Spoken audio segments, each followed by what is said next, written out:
All right, assalamu alaikum, everyone. I'm excited to be joined by Brother Mohammed Faris, who is actually our most recurring guest on this podcast. I think you should probably sponsor it at this point. But alhamdulillah, always happy to speak with Brother Mohammed and kind of get his thoughts on various things. And today actually is, alhamdulillah, a very special occasion, the release of a new book. Brother Mohammed has been working on the Barakah Effect book, which I'll have links in the notes. It comes out January 26th. 2024, inshallah. But before we get into what the book is about, one thing that you and I have in common is that we have a lot of ideas, a lot of things that we always want to work on. I've got like 25 unfinished projects in a draft state of some sort. So I know it takes a lot to actually commit and say, I'm going to work on one thing for like a year or 2 years or however long it took, and ignore all the other great ideas that I had, all the other things that I want to work on. I'm going to stay disciplined, working only on this. So what was that journey like? What was it about this topic of, that you've covered in the Baraka effect? And how did you get to the point of writing this book? Right. Bismillah ar-Rahman ar-Rahim. Alhamdulillah. Wassalatu wassalamu ala Rasulillah. Jazakallah for having me. Love to be here always and love to have this conversation with you. I know we have a lot, we talk a lot, we chat a lot. Sometimes great to kind of sit down and kind of discuss these ideas and topics. So yeah, so I think the journey of Barakah, it started, for those who know me, it's been writing on Barakah Muslim, the blog, barakahmuslim.com. I started that in 2007. And at that time, this idea of Barakah was there. I kind of recognized that this idea of Barakah is important to this concept of productivity, because in the end, you can have all the cool time management techniques and all the amazing sort of apps and softwares and life hackers and all the GTD stuff. But if there's no Barakah in your time, no Barakah in your focus, no Barakah in your energy, it's like you just don't get the most out of it. So I recognize the idea of Barakah is super important to the concept of productivity. So it's been kind of brewing in the back for a while until 2017, when you helped me with that speech, with the keynote speech at the World Domination Summit. This is a mainstream event, and Chris Killable was like, "Hey, come over and talk about something from the Islamic faith," to a bunch of authors and entrepreneurs. And this idea of Baraka, I guess, like the missing soul of productivity was the title, and it really resonated. People really caught on to that. So that gave me that first indication. This is a topic that, or is a theme or topic that needs to be explored further. And it's something that even for a mainstream non-Muslim audience, they would find it really helpful. Um, Let's pause there for a second. So, in that speech, you're taking a deeply spiritual concept, mm, something that, unless, I mean, quite frankly, unless you firmly have faith in Allah subhanahu wa ta'ala, you don't believe that this would exist, right? How did you approach explaining it to such an audience?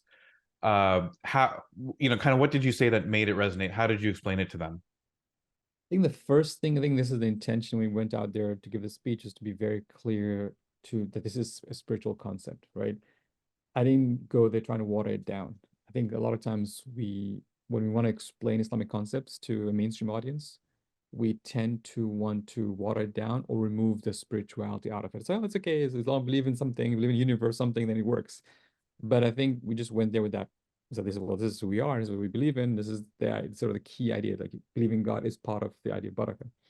But I think what helped, and I think we discussed this when we were doing the speech, development speech together, is examples, just being a lot of examples that people that resonate with people. For example, talked about, hey, when you wake up early in the morning and you get things done, get a lot of things done. Well, guess what? That's called Barakah, And I mentioned the hadith about Burika al-ummat fi bukuriha, the early hours of blessed for my age is Barakah for my early hours in the morning. Or when, hey, the food for two is enough for four. So the idea that when you share food, there's barakah. And in fact, we even told them, hey, you should go out today and split a sandwich with a friend and see that even though you might be having half a sandwich, you might end up feeling more full. And people actually reached out to me later on and say, hey, you have to try this. It's really cool. And someone said that I actually shared a sandwich and a bottle of wine with my friend. I'm like, great. So there's a barakah there. So I was like, great. One step at a time. One step at a time. So I think it's that. I think the examples. And the other thing is just frame again making the stories, right?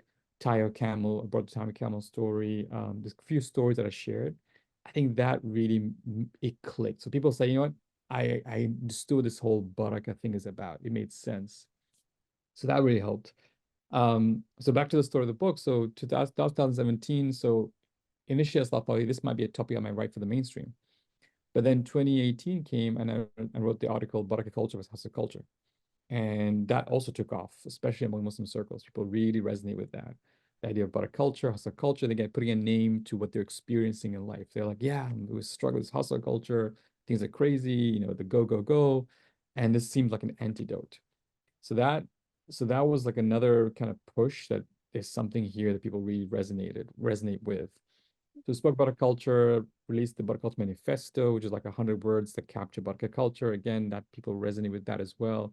So every time I was kind of writing in that theme, like whenever you kept on pressing that button, it just hit a nerve. People really, those articles went viral. People started sharing it. You might even sometimes you even hear it in khutbah Jum'ah. You're like, wait, that sounds very familiar.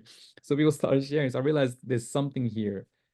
Then came the challenge of deciding, all right, so I seems like this is a book I should write about. And then I went to our friend, Warda bookstores, who's also was a fan of your book as well. And I asked him, hey, is there a book in English language on Baraka? And he's like, nope. I'm like, what do you mean, nope? He's like, well, there's stuff about Baraka in different books, but there's one book talks about Baraka.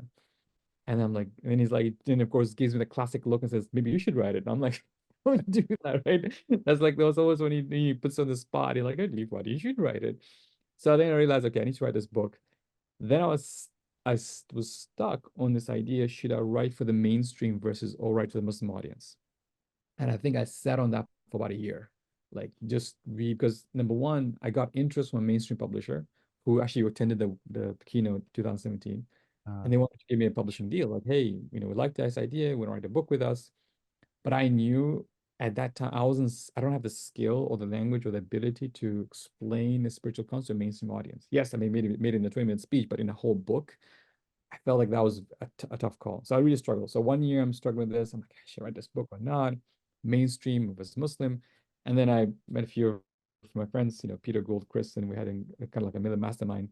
And then they're like, which book would you write right now? I'm like, the one for the Muslims. Like, all right, just write that, man. Forget, the mainstream one, you'll come to it. But write this for the Muslims. So that's when I thought, okay, I'll buckle down and actually write this. And that's when I started to write the book. so I think one thing that's interesting, so you start, a lot of your writing started with productivity, which is kind of, let's say, a general skill set. Everyone wants to be more productive. But then there's an Islamic angle to the productivity, right? Like we're talking about ibadah and all these kind of Islamic elements mixed into what is traditionally dominated by secular ways of being productive, right? Getting things done framework, Pomodoro timers, different techniques, right? But also mindsets around productivity, whether it's like the urgent versus important matrix and how to categorize. So there's lots of tools and methodologies and frameworks and all these things, and then you can bring in an Islamic angle, which it is helpful, it has value, all of those things.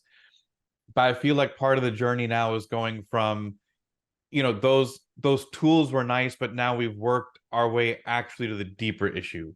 So it's almost like instead of starting at the foundation and working upward, it's almost like we started at the Goals. end products and now working back to the foundation.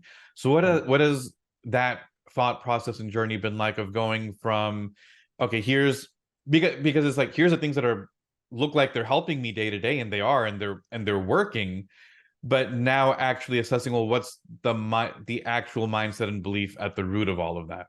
I love that. Yeah, that's exactly what happened. Exactly how the journey started off with those peripherals, with those tools, with those techniques, right? The tips, techniques, the strategies. And then you start, I don't know if it's me getting older and getting more philosophical, but Yeah. you started going kind of like, okay, it kind of doesn't because you realize sometimes life happens, you get busy, you got kids, you get old parents, like some of those things just don't fit life, right? Yeah. Some of those things just don't fit with the realities of people, what people facing. And I think what helped to kind of two things happen. Number one is recognizing this sort of this Islamic worldview, right? They're saying, okay, imagine again two people with two separate worldviews. You have somebody who says, this is it, this is the life is it, this is it, we live for whatever years and that's it. There's no akhirah, there's no God, there's no judgment day, and you just got to make the most of it. That's one worldview. And that will inform a certain type of productivity or inform how they perceive productivity, what means what's success to them. And then there's Islamic worldview that says there's Allah subhanahu wa ta'ala, there's akhirah, you have, this purpose for you in this life, and this is and is an entire different worldview. And then that will inform what it means to be productive versus not being productive. So if I'm like the hadith said, if I'm putting a morsel of food in my spouse's mouth, or if I'm focusing taking care of my elderly parent, that's considered productive in the Islamic worldview. But in the hustle cultural view, like, oh yeah, that's nice stuff, but it's a waste of time. You should be in the grind doing some launching next product or doing some next some next big project, getting some important thing off your to-do list. So I feel like that those worldviews really, recognizing the fact there's two worldviews made me reassess all the stuff I was talking about. And the Barakah Effect book is almost like the philosophical grounding of what we were talking about. Alhamdulillah, looking back, some things did make sense and it's still within Islamic worldview, but it's just putting a name for it. That's one. One is the worldviews. The second one is the work of Abdullah Rothman's work. When he was like, well, discussing who the human being is, right? So productivity science is a human science. So again, what does the human being, who is the human being? It talks about the nafs and the aql and the qalb, right? The kind of the whole understanding of the person versus the rational being, which is a very sort of Western psychology, taking the Islamic psychology perspective. So now when you apply that lens to productivity, again, it shifts a lot of things. So you're right, we're working backwards to deeper issues. And I feel like that gave us more grounding to then come out and say, okay, well, based on that, how are we going to organize our life? How are we going to organize our priorities? How are we going to focus on what's important, not important? How do you deal with challenges of life? I think that philosophical framework has been incredible. But yeah, it's not been something we started off, ideas should start off with it, but I think it kind of helped us to work backwards. I'm curious. So you sort of hinted at it, but in the process, let's say writing this book, or even your own journey of kind of working through this material and all that, did you start to change how you define success? Because one thing that I've noticed is a lot, depending on what you're reading, everyone has either a different definition or there's a different assumption as to what success might be, right? Like one may be a societal assumption that success means maximizing your earning potential, or maximizing the reach of your business or impact of your whatever it might be. But did you find yourself, and I know at a basic level we understand success is in the akhir and all those things, but in fine tuning that definition, did you find yourself maybe having to revisit some assumptions? What comes to mind right now is that I've become much more aware of being successful in the moment to moment part of life, right? Like, you know what? If I wake up this morning, prayed Fajr on time, did my adhkar, the Quran, that's success already. I feel great. If I've not didn't snap at my kids and was able to like just be more present and not distract my phone, that's something that's success. If I'm able to make those right choices. So I feel like it's become more moment to moment success versus some kind of long-term goals you want to achieve in life and things you want to get out of your to-do list. So I guess in the process of writing the book, I became more mindful of the more moment to moment sort of decisions that if you make them over time, that's what's really successful. Being able to make those decisions on a day-to-day basis. Simple things from what time you wake up to things you do, versus making the most of your time versus just wasting your time watching, YouTube videos, or just wasting time on things that doesn't matter. So I think that would be how I started to define success. And the second one I'd say is how you react to what's happening. So how do you react to something thrown your way, or someone snapping at you, or someone just being just annoying in some way, or sending a nasty email? Like, how do you react? I feel like being able to react in a way that's meaningful and positive has been very helpful. Like I read today, I listened today to a scholar talk about the idea of taysir, Allah making things easy for you. He goes, it's not that Allah makes things easier outwardly. Sometimes that happens, but that He makes things easy for you inwardly.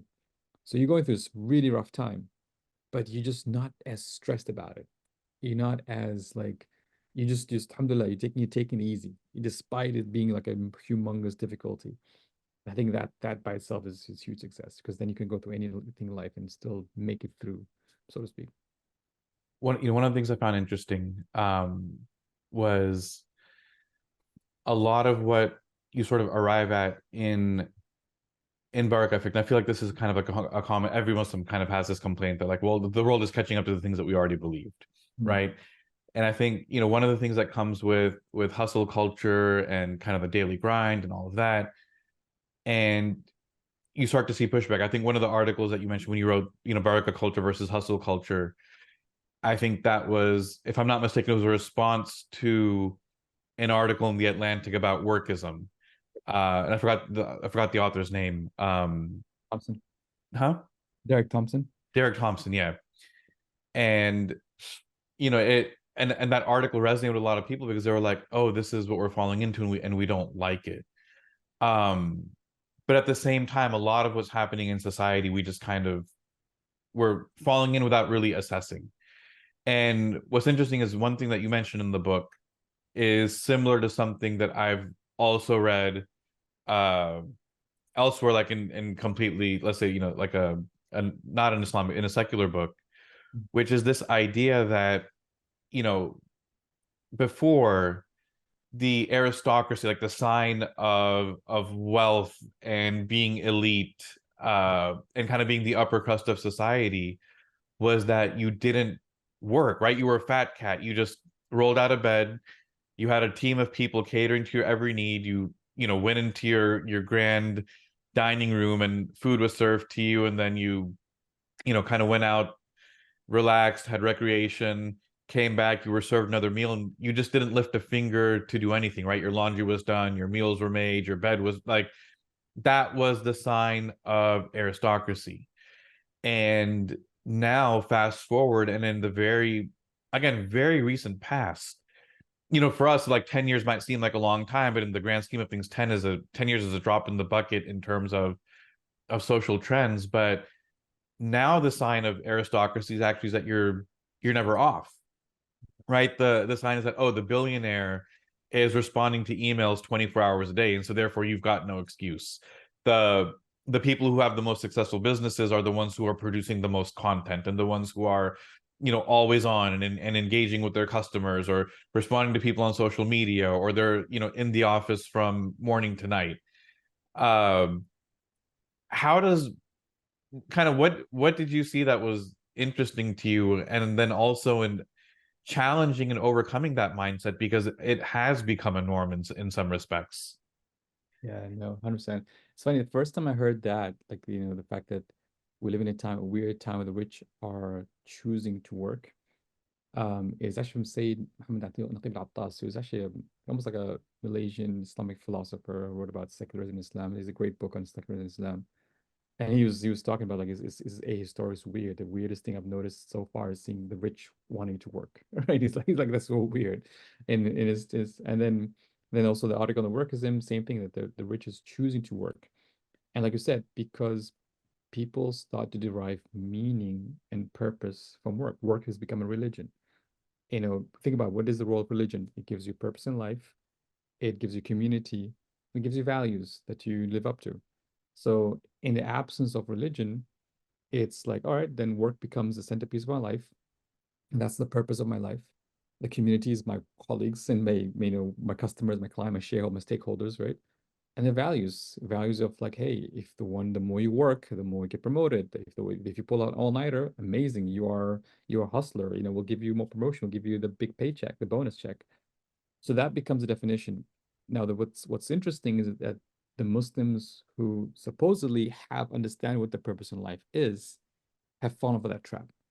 And I think there's this book by Dr. Melissa.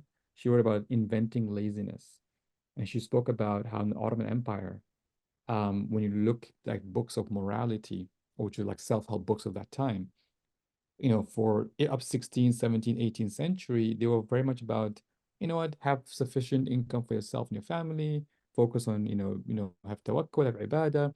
The idea of work or workism was not there. But then in 18th, 19th century, as those pressures in the Ottoman Empire, to basically catch up to Europe, those morality books shifted and started about, you should be working harder, you should be a productive citizen of the ummah. If you're not contributing to the ummah, then you're failing your ummah, right? So there's this sort of pressure to kind of start adopting workism. And then, of course, across Muslim world, we've all adopted that mindset of saying, oh, are we valued by our work? And then that's the whole thing about, which college you go to, which job you graduate with, and of course, who you end up marrying. The entire society has been organized based on work, not based on this idea of worshiping Allah subhanahu wa ta'ala. And that's freaky. And that's why I hear sometimes there's a mother who reached out to me, goes, oh, my daughter, she's a doctor, and she's really busy, and she comes back home and she has to pray all her prayers because there's no time to pray at the hospital. And she's like, is it okay if she like skips some prayers because so she can sleep early so she can be bright and early to work? I'm like, whoa, like we've completely missed the missed the boat here. We made work as the centerpiece of our life, and therefore organizing religion, organizing spirituality around it, versus work being the centerpiece of our life. And then yes, work fits into that. And I think, and people struggle with this. I mean, again, sometimes people think it's heresy to think like this because you're like, wait, what do you mean? We should not work, or I shouldn't be, when what about, well, that's why the Muslims are almost so backward, right? You may get that, that backlash again. But it's like, guys, it doesn't mean to let go of work or to not be productive, but just get your priorities right. Let's centerpiece ourselves. Let's, center Allah subhanahu wa ta'ala, akhirah, as the centerpiece of life. And then from that, yes, build a successful business, build a career, but don't try to kind of flip the script and expect things to work, kind of squeezing somehow. How can I, if someone says, can I have hustle culture, but then with a bit of barakah, like we're trying our best to make it Well, work. I think Yeah. that's the challenge, right? Like what is the balance? And I think it's easy to become reductionist to either side, right? Like say, oh, I should skip my prayers and focus on careers is one extreme. And then the other is like, oh, I should just you know, oh, you're saying I should just sit in the masjid and pray all day and not go to work, right? So it becomes very reductionist in both ways. But I think the challenge is like there's questions that arise in people's minds as to, okay, I understand the centering and balance of my life is with my relationship with Allah, but where is the balance in terms of, I am ambitious in my career. I do have the work ethic of being a top performer. I want to be a top performer. I do want to get promoted, and it might not be because of, this is me maximizing my identity as a employee or value creator or whatever it might be, but it might just be my own personal sense of self-fulfillment, right? That these are challenges, I overcome them, these are interesting problems to me, I enjoy the work. It might be out of an obligation that I need to do this to support my family, to provide them with, you know again, we know risk comes from Allah, but provide the best that I'm able to as part of my responsibility and all those things. So where is that balance? Because I think one thing that gets kind of the stray bullet in this conversation ends up being, well, if you're Baraka centered, Hmm. then it's almost like you have to lop off ambition, uh, or your own career goals or things like that. So what's your advice in terms of finding the right balance? Because I think that's where it gets difficult. I think the two extremes are fairly easy to spot, and everyone kind of jumps to those because they're easier to argue, but it's that middle that gets really messy in trying to figure out, well, what does this look like in practice? What does it look like if I am indeed working, you know 10-hour days, maybe sometimes it's 12-hour days, Hmm. uh things of that nature. Yeah, that's a good one. Yeah, it is the heart of art. And I think there's two ways I could look into that. One is back to again intentions, right? Like what's the intention of me wanting those ambition, right? And it's hard because intention is very slippery. You can start with good intentions, right? But then it gets very easy to get caught up. So I think just constantly ask yourself, what's my niyyah? What's my niyyah? What's the intention? So that's why we're big about setting intentions list for each day, or intention. What's your intention for this week? What's your intention for this project? What's the intention for this project you're gonna, for this client you're gonna meet right now? Think about intentions kind of forces you to really assess things based on this again, this Baraka paradigm where you're trying to elevate yourself from doing things just for yourself and egocentricity and kind of like reputation and honor and fame to saying, can I move up to the higher ranks of intention, doing things for Allah subhanahu wa ta'ala, doing things support my family, doing things where I know the impact of my work, if I'm successful, will help a lot of people, which is the purpose of our life, is to amal al-ard, to have to facilitate, cultivate civilization on this earth. So that's one aspect, kind of the intention, being really conscious of that. The second thing is, and that's where the test comes in, is where if something comes along the way that might hamper your ambition, but you know it's the right thing to do you still sort of hold on to your work, or do you jump ship and say, no, alhamdulillah? For example, again, let's say you're on a very promising trajectory in your career, doing really well, but now you have young kids and they need your attention time, or you have elder parents, they need the attention time. Those are responsibilities that come along. Do you reduce your performance in area that you feel very fulfilled in order to focus on an area else that's also it's important, but it's your help, it's a responsibility you have to fulfill, or not? Hustle culture say, forget it. No, no, no, don't worry. Like, you just gotta focus. Kids and parents, you'll sort them out. Put them in a nursing home. Figure this out. Like, just like, don't let that get in the way of your hustling. Just you gotta keep going. But culture, like, it's about it's always it's like the seasons of life. Some seasons you go all in with your work. Some seasons you gotta back down a little bit to fulfill the other help. Otherwise, you're not fulfilling the help which you'll be held responsible for.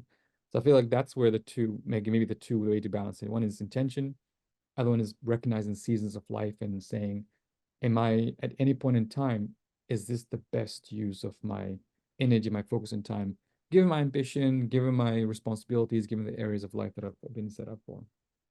I think, one of the examples that you mentioned, right? The idea, let's say if I'm sacrificing to care for a parent or spend more time at home, I think the challenge for people is that it can create a sense of agitation in the heart, that I'm not maximizing what I could be or what I should be, or maybe it's even just, it might flat just be what I want to do. Yeah. It just might be what I just enjoy doing, and I'm having to sacrifice it. What's the relationship between Baraka and contentment? Because it feels like that type of a sacrifice can only be, and that is, I mean, it's, you're putting aside something personal for the sake of someone else, right? And it feels like that sacrifice can only bring contentment in your heart if you have firm belief that Allah will reward you, Yeah. but also, as Muslim said, replace it with something better. Yeah, 100%. I mean, I wrote an article like content versus ambition, right? Because it's not that we don't have ambition, or as Muslims not have ambitions. I read a famous story of Umar ibn Abdul Aziz, who said, when he was in Medina, he wanted to become the Wali of Medina, the governor of Medina. And, he became governor of Medina. Then when he became governor of Medina, he wanted to become the Wali of Kufa. Okay, remember, like some city in Iraq, and became the governor of that city. And then, when he became Wali of Medina, he wanted to marry the daughter of the Khalifa, Fatima bint Abdul Malik bin Marwan. He wanted to marry the daughter of the Khalifa, so eventually married her. And then when he married the daughter of the Khalifa, he's like, he wanted to become the Khalifa, right? So he had ambition. And this is Umar al-Aziz, we know him very aesthetic, who, when he became the Khalifa, he was like actually rejecting all of this. Like, what am I really seeking here? But he himself said, when I got to that position, I said, well, now my ambition is to get Jannah, right? Because he almost like he hit the ceiling of ambitions. Like, I mean, ambitions to get to Jannah. So I think having those ambitions, it's almost like there's nothing wrong having ambitions, nothing bad. If anything, we need an ummah that has high ambitions. Right? There's a whole book about Salah al-Ummah fi ulul ummah, that the ummah's success in having high ambitions. As an ummah, we have an issue with ambition. We just feel so defeated, feel so lowly, feel like we don't have this big inspirational, goals, intentions, things we want to focus on. So I think we should definitely put more on that time, more on that front.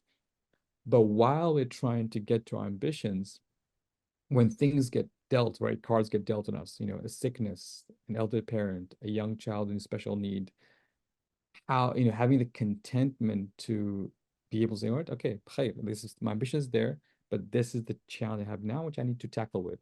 And I'm fully content with Allah's decree, and I'm not feeling that, oh my, I should be somewhere I should not be. You know, one of Dr. Sheikh Musa Khoury, he's a Dubai Islamic Bank manager. He has a thing about his statement says you're always at the right place at the right time. You're never in the wrong place at the wrong time. Because by saying, if you say I'm in the wrong place, wrong time, that means you're almost not accepting Allah's decree. But Yeah. you are always at the right place at the right time.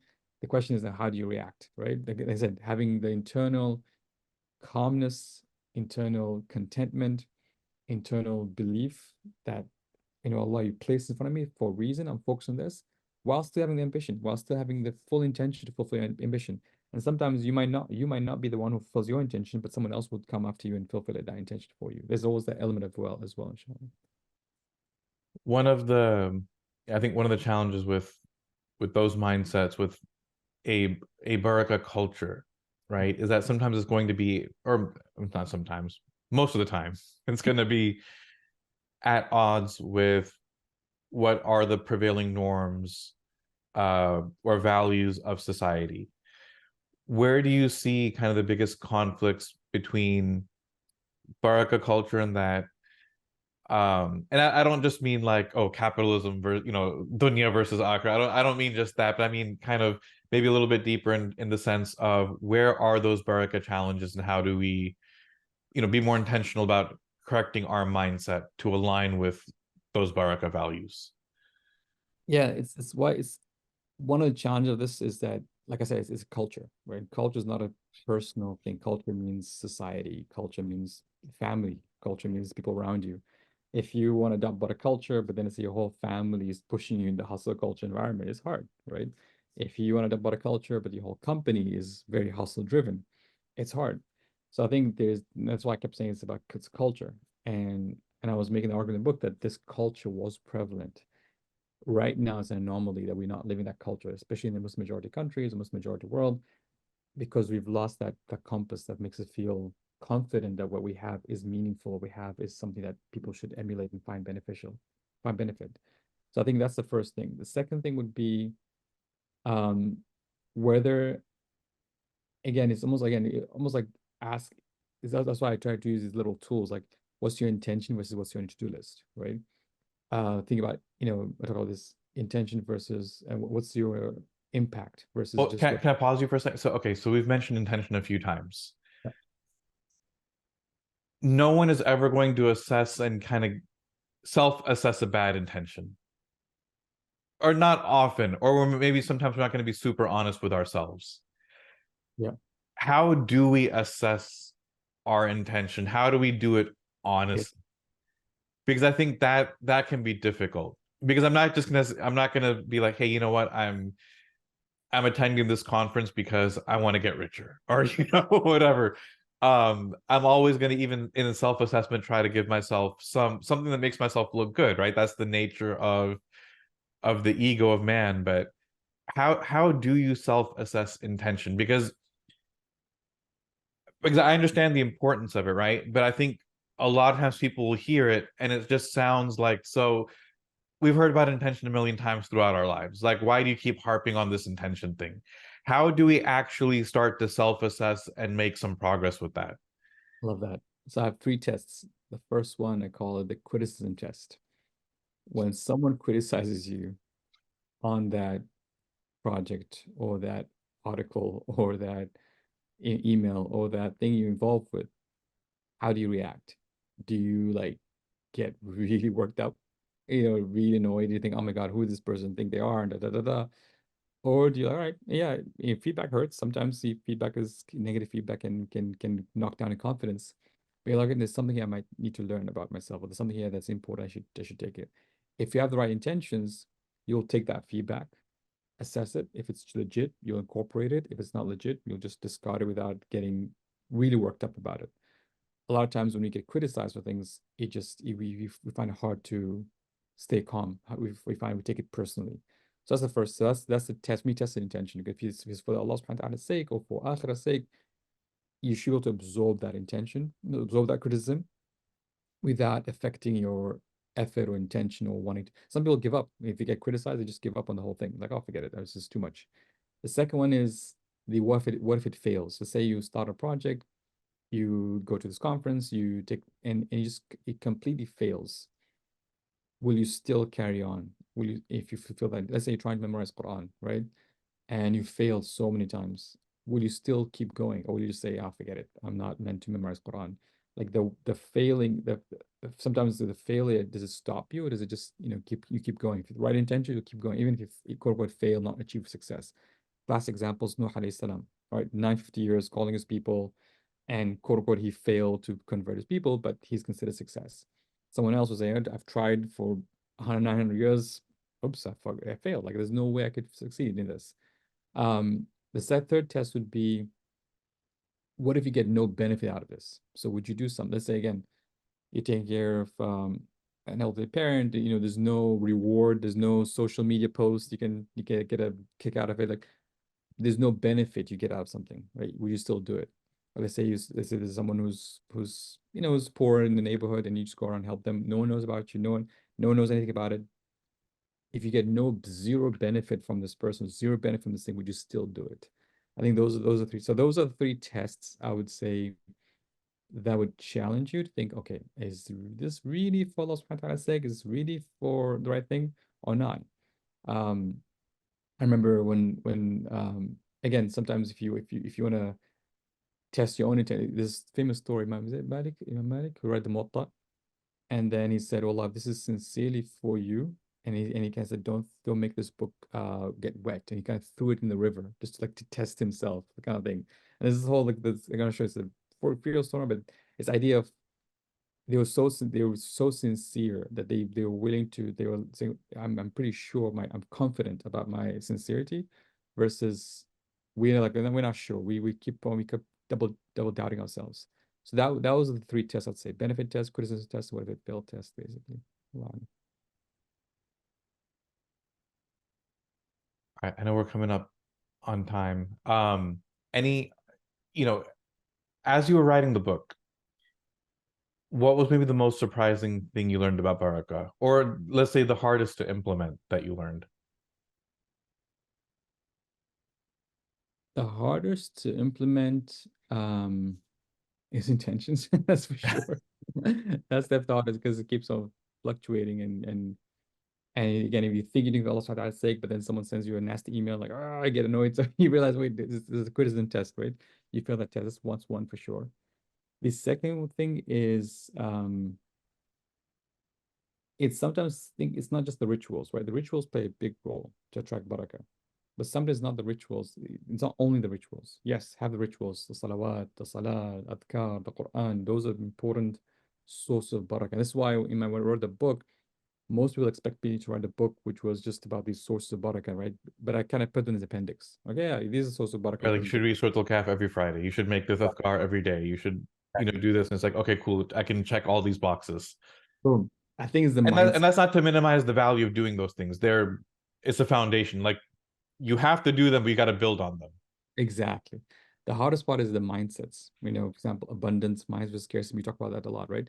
Abundance minds versus scarcity mindset. Like having that in the day-to-day of when I'm running a business, there's a competition, having an abundance mindset versus scarcity mindset.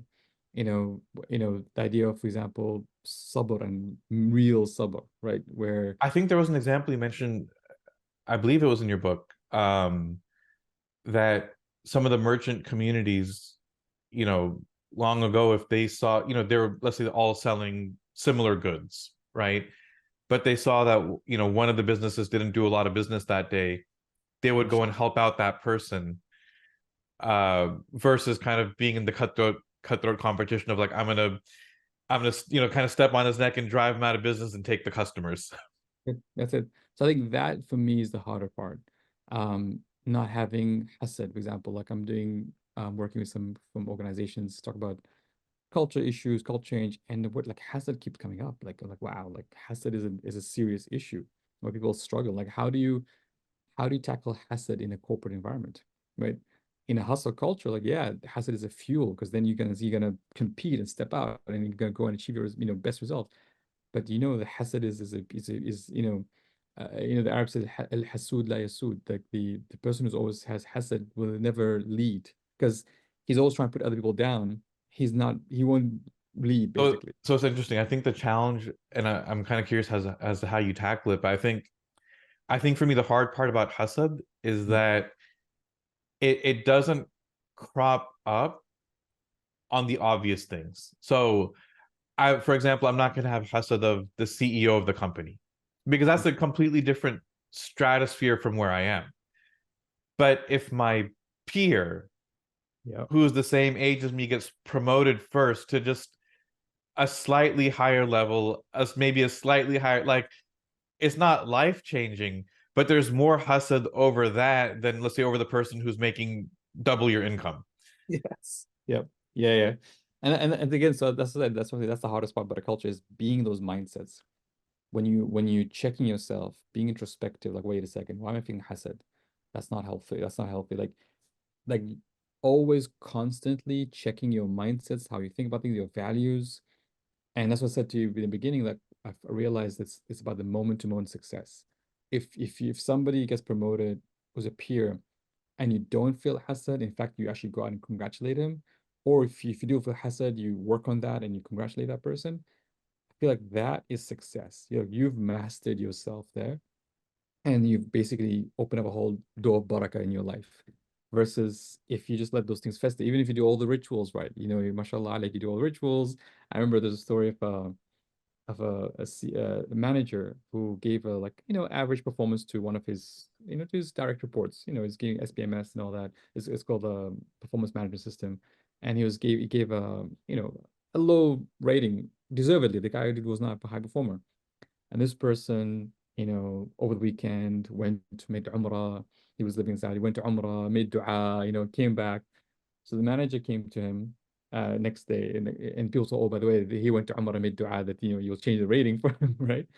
And the manager went to him, he kissed his forehead, and goes, "May Allah accept your Umrah. I'm not going to change your rating."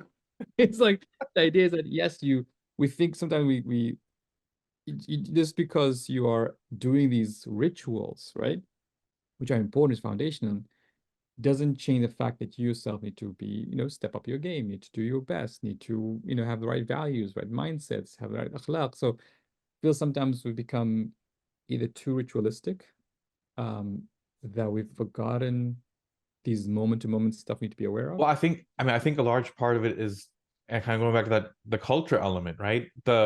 A lot of the culture of society is to create a gap or create a divide between the religious rituals and how you act everywhere else, right? And I think that's a lot of the challenge of implementing the Baraka mindset is they, you're told, yeah, go do the rituals, go make Umrah, go read your Quran in the morning before you come to work, yeah, take your break and pray, but your mentality needs to align back with where we are, right? It's that carryover of what is that recitation of Quran doing Uh, to my heart, doing to the way that I view the world, and all those things, and how that makes me act versus conforming to the other norms that society may have.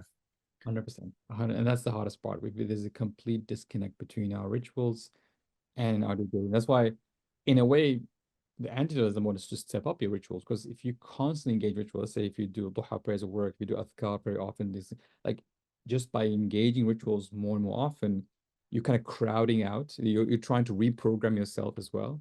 Because the rituals, what they do, they reprogram you, right? When you get up when you're fasting, when you do adhkar, when you do Quran, you're reprogramming yourself constantly.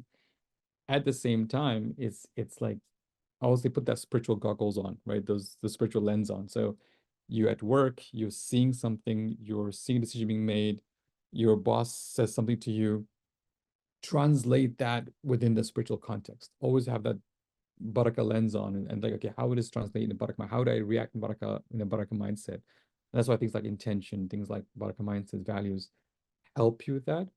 And honestly, I feel like if we do adopt that, not only becomes a culture, but also becomes a branding, especially for us as Muslims in the West, where you stand out, because let's say you don't react in the way people react. You don't have the same mindsets as others. So you stand out, right? You become the stranger, right? You become the stranger, but in a good way. And I think that's something we need to just to adopt and go with, inshallah. I'm Jazakallah khair for joining me here for this conversation. Any information about the book that you want to share? I'll have the links for people to get it, but anything else that you want to mention around the book? for everyone? No, alhamdulillah, I think we're really excited.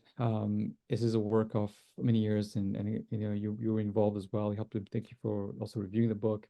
I think it's just a matter of take the book, study it, learn it, and read it, of course, you know. And again, I know it's a big book. It might take you a while to go through, but honestly speaking, it's a book that inshallah ta'ala becomes a reference to adopt this culture and discuss it. I think the best way to learn a book is to actually discuss with others. So if you have a form mini halaqa around the book or mini book club, and just and share any thoughts, ideas, feedback, please share. It's not perfect. There's a lot in there. I'm sure there'll be some mistakes in there.